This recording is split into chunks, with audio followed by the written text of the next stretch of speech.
So, in November of last year, amidst the still growing COVID-19 pandemic, workers at Vancouver's Matchstick coffee chain successfully organized with UFCW 1518, becoming one of BC's only unionized coffee chains. The organizing drive came about on the heels of the public ouster of one of the company's owners, driven by social media reports of harassment, sexism, heterosexism, and racism. The victory was part of what seemed to be a series of successful organizing attempts in Vancouver's artisanal hospitality industry, following a similar success at the Cardam's Donuts chain. Central to both of these and related campaigns at a handful of Vancouver restaurants and breweries is a perspective shared by many frontline workers that these hip artisanal employers consistently and cynically build their brands on the identities and stylistic expressions of the same workers they exploit on a daily basis. This paper reports on a series of interviews with workers in Vancouver's craft hospitality industries, highlighting the manner in which the appropriation of worker identity and style serves as an implicit but powerful input in the valorization process of craft firms, while simultaneously fueling disaffection, resentment, and militancy amongst marginalized workers. By building their social capital and community image around the diversity and stylistic edginess of their staff, craft enterprises attempt to extract value from workers not only at the point of production and service, but aesthetically and politically. For their part, however, workers see this process at work and seem prepared to translate this into collective action. Over the last 3 years, I've spoken with 34 workers, owners, and experts in what we might call artisanal or craft industries, small-scale, locally oriented enterprises focused on the fabrication of high-quality goods. Although this industrial sector produces a range of commodities, it is in those purveyors of consumable goods, artisan bread, craft beer, locally roasted coffee, that we observe the starkest division of labor. This is due in large part to disparities between the conditions between artisan staff and service staff. Although this is a distinction that I've addressed elsewhere, particularly as it manifests in the craft brewing labor process, today I'd like to address, at least in a cursory way, the manner by which the hospitality workers of these same craft industries are pulled into the valorization process by means of their identities, appearances, and effective attributes. Simultaneously, however, I'm going to reflect on a sentiment shared by several hospitality workers that the subjective qualities they bring to the job, those that are reified into the cultural cachet of their workplaces, are the same qualities that, in the case of Cardam's and Matchstick at least, oriented them, if not toward collective action, then toward a pursuit of fairness, which undergirded their successful unionization campaigns. There's nothing particularly new in the observation that hip and purportedly inclusive workplaces commodify the identities of their workers. The effective and cultural dimensions of service and hospitality work have been well theorized since the 90s at least. From Lisa Adkins' continued work on the treatment of identity as a resource in increasingly aestheticized workplaces, to Jennifer Silva's mood economy, to Alexia Cameron's recent work on what she calls the affected labor of cafes. Today's service economy is one that draws heavily on the whole worker. No longer satisfied with simple manual work, in a productive paradigm marked by so-called high-involvement management, today's firms expect us to identify with our work and to use our identities to perform it. One doesn't have to look very hard at a trendy neighborhood coffee shop or bakery to notice the ways in which ethnic diversity, alternative style, and queerness are all mobilized in order to legitimate the business's latent claims to be welcoming community hubs. That they simultaneously may reproduce the very same oppressions that their workers face outside the workplace goes unsaid in this kind of industrial myth-making. However, for the workers at both of the establishments highlighted today, it doesn't go unnoticed. In fact, workers at both Cardam's Donuts and Matchstick Coffee repeatedly return to the contradiction between their employers' use of their identity or lifestyle and the ways they treated them as workers. One Cardam's worker who was heavily involved in the union drive had this to say about the company's corporate identity. Quote, "The Cardam's mission was to create a, quote, boundless legacy of people putting people first. The values were uniqueness, generosity, and something else. They like to see themselves as a community participant," end quote. As a community participant, according to this worker, Cardam's positioned itself as a safe place for visible minorities and gender diverse community members to congregate. This inclusivity, however, was arguably built upon a labor process that mobilized worker identity as the company image, effectively putting identity to work. To be a marginalized hospitality worker in Vancouver, according to this participant, is to recognize the rarity of an employer that accepts you. Unfortunately, the participant also asserts that at Cardam's, this openness was mostly a means of brand building. Quote, Cardam's brands itself as hip off the backs of queer folks and people of color who work there. It was novel to find a cafe that didn't treat you like garbage, end quote. Another Cardam's worker agreed with this assessment of the company's use of workers for brand building, as they said, quote, one of the reasons they saw so much success is they made really smart hiring choices. They hired all these young, hip, queer people, even though the owners are these two straight cis dudes. They try to make that the focus. You're not coming for a donut, you're coming for an experience, end quote. Of course, that experience is produced. And in the case of Cardam's, participants claimed that it is produced through a kind of exotification of employees of color, without a deep corresponding commitment to equality or justice. In an employer town hall called in the lead up to the unionization vote, one worker even challenged the owners on this, particularly in reference to their mostly symbolic support of Black Lives Matter. The worker pointed out that while the owners had made a donation to Black Lives Matter in the form of a gift card for free donuts, they had routinely failed to hire Black workers, the only recent one reportedly leaving due to an uncomfortable working environment. While ethnic, gender, and sexual identity played a key role in the dissatisfaction and subsequent collective action at Cardam's, according to its workers, the conflict played out on different terrain at Matchstick, although still with the pronounced themes of social justice and a recognition that workers were exploited on a level beyond their active work. According to workers at Matchstick, the cafe functioned in much the same way as Cardam's, but in this case replacing the commodified diversity with subcultural style. As one worker put it, the cafes were hip and edgy because, quote, we bring the edge. What they meant in this case is that by staffing young, hip, and stylistically alternative workers, the company could position itself as the same, even if, as the worker suggested, the owners themselves are no longer young nor hip.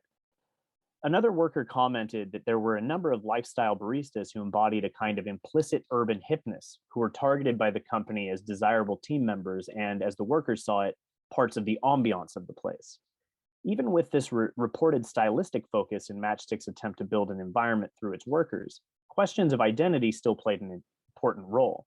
At the top, I mentioned that Matchstick had been embroiled in a social media storm last summer around allegations of oppressive behaviors leading to the ouster of one owner and the sale of the company by the others. This all paved the way toward a successful union drive last winter.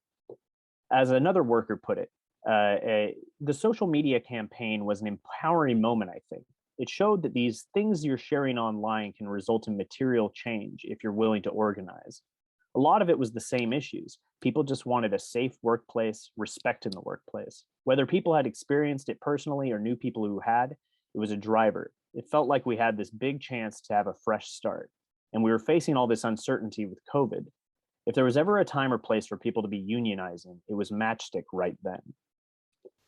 The case of Matchstick is instructive in the fight for inclusive, safe, and respectful workplaces in craft hospitality. The social media furor at Matchstick coincided with a similar social media campaign in the Vancouver brewing industry, which has since been reproduced in a massive way in the US. Craft brewing, one might imagine, is an industry with a deep culture of sexism and exclusion. Whereas Matchstick workers use the momentum and public scrutiny of the social media campaign to build their union drive, most popular discourse on the craft brewing campaigns has gravitated toward the need for HR staff, internal or external diversity and inclusion training, or a general expectation that shamed employers will eventually do the right thing. These are dramatically different responses to the same conflict. However, we should be clear that even with the neoliberal inflected popular calls for business level solutions, many workers in both industries are moving toward collective organizing. A heartening example is in the UK and Canadian craft brewing industries, where autonomous solidarity networks have begun to be organized to build collective power and solidarity outside of formal union structures. Some of these, like Punks with Purpose, focus on a particular employer, in this case, the soon-to-be public Brewdog. Others are more wide-reaching in their appeal for solidarity, with the Craft Brewery Workers Alliance of Canada calling for a nationwide movement of craft workers. This latter group, led by a diverse team of workers, was also formed in the wake of the outpouring of social media allegations, and it puts inclusivity and justice for marginalized workers as a top priority. In a sense, as employers attempt to enclose worker subjectivity as a value-generating resource, workers are simultaneously recognizing their shared power and mustering around their experiences of exotification on the one hand and exclusion on the other. How about that for botching the last sentence? Thanks, everybody. Thank you very much. I appreciate the opportunity to present today. My name is Austin. I am a master's student in the School of Labor Studies at McMaster University. And I'm just going to get my screen sharing started here for us. I have a very small PowerPoint. So the purpose of the paper that I wrote it in the early days after the union organizing drive in Bessemer, Alabama at the Amazon sortation facility. And the purpose of this paper was just to try and contend with some of the contradictory messaging that I'd been seeing from labor scholars, from labor journalists, and from RWDSU, which was the union that was attempting to organize at the facility. The purpose of the paper specifically was to look at Jane McAlevey's response. So Jane McAlevey is an American labor scholar, journalist, organizer, and educator. She runs training programs, she runs online forums and seminars, and has published several books as well, largely about organizing in the American labor union and community context. She also published this specific text titled No Shortcuts, which is where I borrow some of the inspiration for the title of my paper. This book itself, McAlevey was essentially publishing her own canon of community organizing. She was laying out the rules, codifying terms, and setting out specific ways that organizers can achieve success. And in doing so, McAlevey has actually positioned herself as a very prominent labor organizer or labor educator, especially in the United States, but also in Canada. After the what we can right now call a failed union drive, McAlevey published a Post-Mortem in an online publication where she spends a considerable amount of time dissecting and largely disparaging the efforts of the union at the Amazon facility. So let's start first with McAlevey's organizing principles. So these principles here are in No Shortcuts. McAlevey really boils down to four very specific and important terms. I'm sorry, the chat's popped up here. I don't know if you can see it over my screen, but it's blocking my view here. I'll try and continue. McAlevey has essentially established these four organizing principles, and they're core to McAlevey's philosophy, so to speak. And the first is organic leadership selection. So this is the task where organizers go into communities or constituencies and identify existing leaders and existing leadership structures. Often, organizers can find leaders who have already taken on at least some small informal role in organizing their constituency and build from this. It's not always necessarily a task of having to build brand new leaders and new constituencies. They often already exist, and so it's more important for organizers to identify these locations. The second factor or practice, which actually reinforces the leadership selection, is structure testing. This is actually very simple. What organizers will do is they'll task leaders with essentially getting other members on board. An example of this is during the organizing days of the Chicago Teachers Union, they tasked school leaders that they'd identified during the first step to have their colleagues and fellow teachers wear, I believe, red t-shirts the following day to just show support for the union. And in doing so, the organizers were able to successfully determine which organic leaders they'd identified were successful and which weren't, and this helped them further develop their plan for organization. The third step is workplace mapping. This is actually very crucial, but it's also very simple, McAlevey says. It's really the simple act of drawing out the connections and the links and spaces that exist within a workplace or a constituency. So often organizers will take out a piece of paper with a pen, and they will jot down the names of the important people in the workplace and the connections that they have throughout the workspace. They'll also draw out the workers that are closer to management than they are to their colleagues, for example, and this can help them build essentially a guide through which they can follow to organize power through either the constituency, community, or the workplace. The last principle, which I argue is ultimately the most important, but we will contend with this in a moment, is high touch participation. So this is the active involvement of many people and the rank and file participation in the organization. It's what Francis Fox Piven describes as building power from below. They're actually mobilizing the constituency at large rather than allowing a small group of centralized organizers or leaders to speak or act on behalf of the community. And now I can't go to the next page because of this chat. One moment. How about now? There we go. Okay, so let's get to the post-mortem, which was published, I believe, just a few short days after the failed certification vote in Alabama. McAlevey's critiques are largely rooted in those four principles that we've just discussed, and we'll also briefly discuss here some further implications of the critique. So the largest critique that McAlevey makes, and I do want to preface that this is in the context of an international pandemic, but McAlevey does say the union did not do enough face-to-face interaction with the community and with its own members and new workers. And there was no door knocking within the local community as well.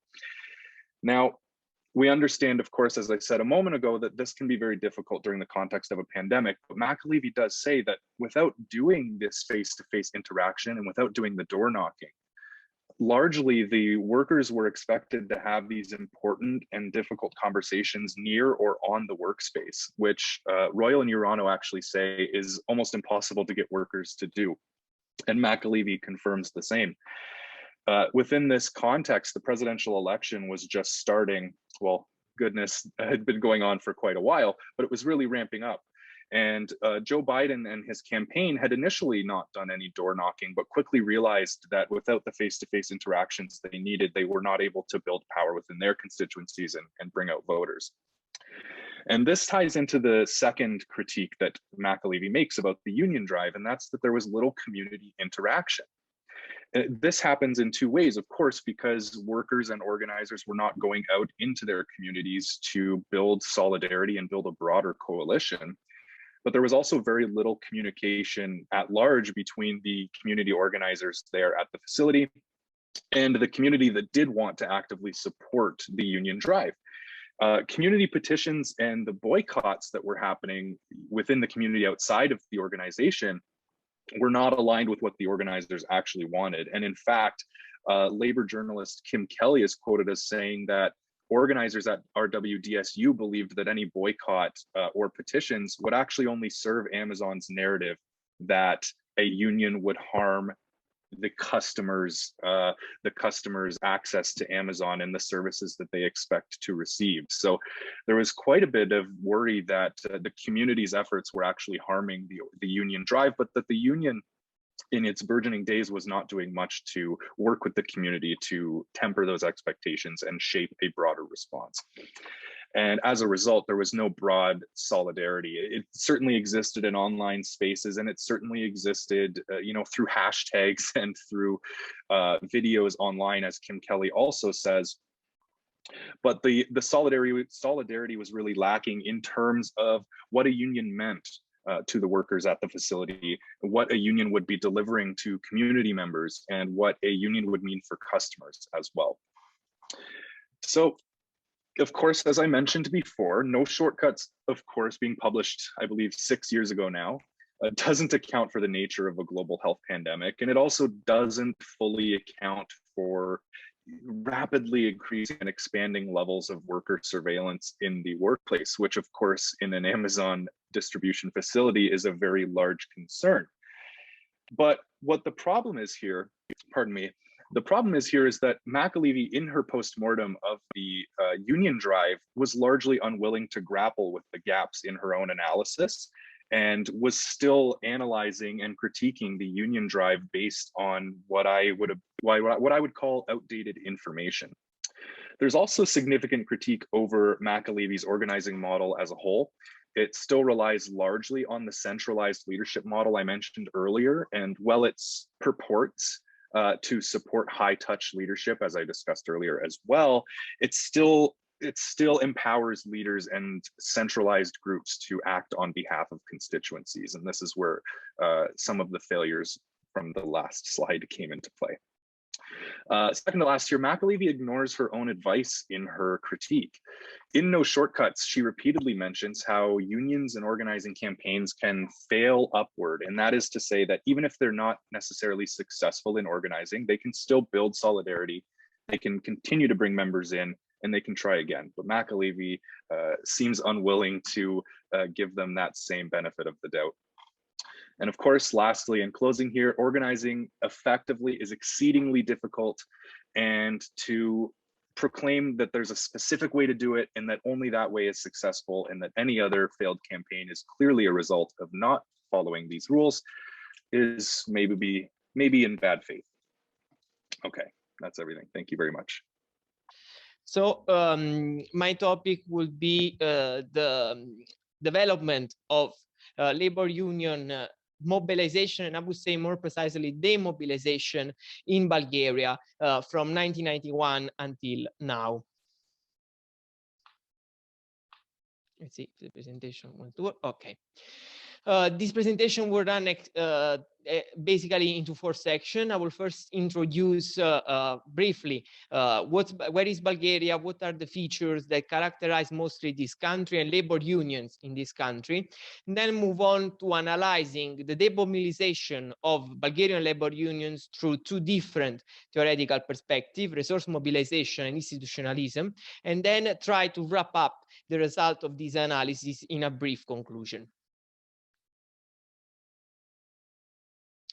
So for those of you who do not live in Europe, Bulgaria is a relatively small country of about 7 million people, which was part of the Eastern Bloc linked to the Soviet Union during the Cold War. And it was the country of the Eastern Bloc which had the closest style of government and economic management to that of the Soviet Union itself. Therefore, when the Cold War ended, Bulgaria lagged behind other countries in Eastern Europe because its management style had, in some ways, held back the country and its possibility to reform. And in fact, it didn't manage to join the European Union in 2004, together with most other Eastern European countries, but it had to wait until 2007. And that's why, for many reasons, Bulgaria still shows a mix of socio-demographic and political and also economic characteristics that makes it a very interesting case study. Labor unions are obviously an integral part of the study of post-socialist transformations because these were phenomena that involved, to a great extent, transformation of the economy from a command economy to a free market economy. But we know also that labor unions are fundamental because they determine democracy on the workplace. And democracy on the workplace is what allows workers to have a voice, a say in what really will influence their lives. Therefore, I think that it's also important to analyze the evolution of labor unions to understand whether liberal democracy really developed well in Bulgaria and other post-socialist countries, or else it is still rather underdeveloped. And this is a feature that the literature misses, especially for small countries like Bulgaria. In the Western world, especially in Europe, labor union membership has been in decline for several years until now. And this is a feature that is even more marked amongst countries that were once members of the Eastern Bloc.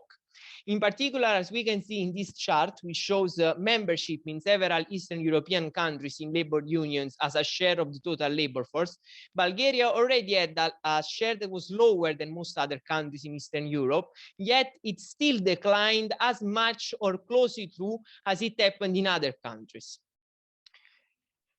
And in more details, we can see that this fall was very strong because it led basically to a fall from about 61% of the population in working age in 1991 to about 8% on the last available year, which is 2018. And this means that there has been a massive collapse, and up to now, 4 different minor confederations of labor unions have ceased to exist because they don't meet the minimum criteria according to the law to continue to operate as national confederations. Therefore, this has also meant that a movement, the labor movement in Bulgaria that in the 90s was very lively, very pluralistic, that could have given great hopes for the development of democracy in Bulgaria, actually now has died out, and there are only 2 confederations with work in a sort of uneven duopoly, in which one of the 2 confederations is much bigger and stronger than the other one. From an institutionalistic perspective, we can see that the function of labor unions changed drastically from the real socialist period to nowadays. This is first of all because during real socialism, membership was close to 100%, and the labor unions were actually just a part of the wider ideological state apparatus controlled by the Communist Party. And in fact, they act as a so-called transmission belt of economic policy from the political establishment to the social reality of working people. They were monistic and highly centralized. They didn't advance any economic demands because they were a part of the system of economic management, but they helped workers in individual contestation against managers that maybe were not actually respecting the letter of the law, and provided exclusive tangible benefits, such as, for instance, access to resorts on the sea for workers and their families during vacations. And they required members to pay only 1% of their gross income every year.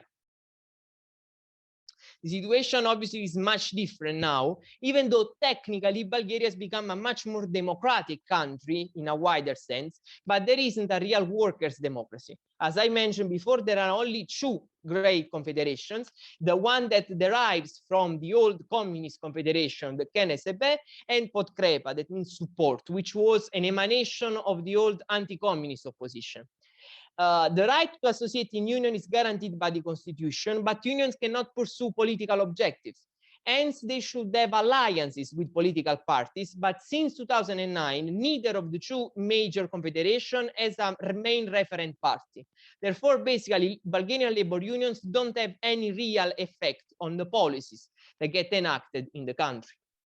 Another crucial difference is that workers have the right to strike, which is still guaranteed by the constitution, but the law imposes a number of minor bureaucratic restrictions.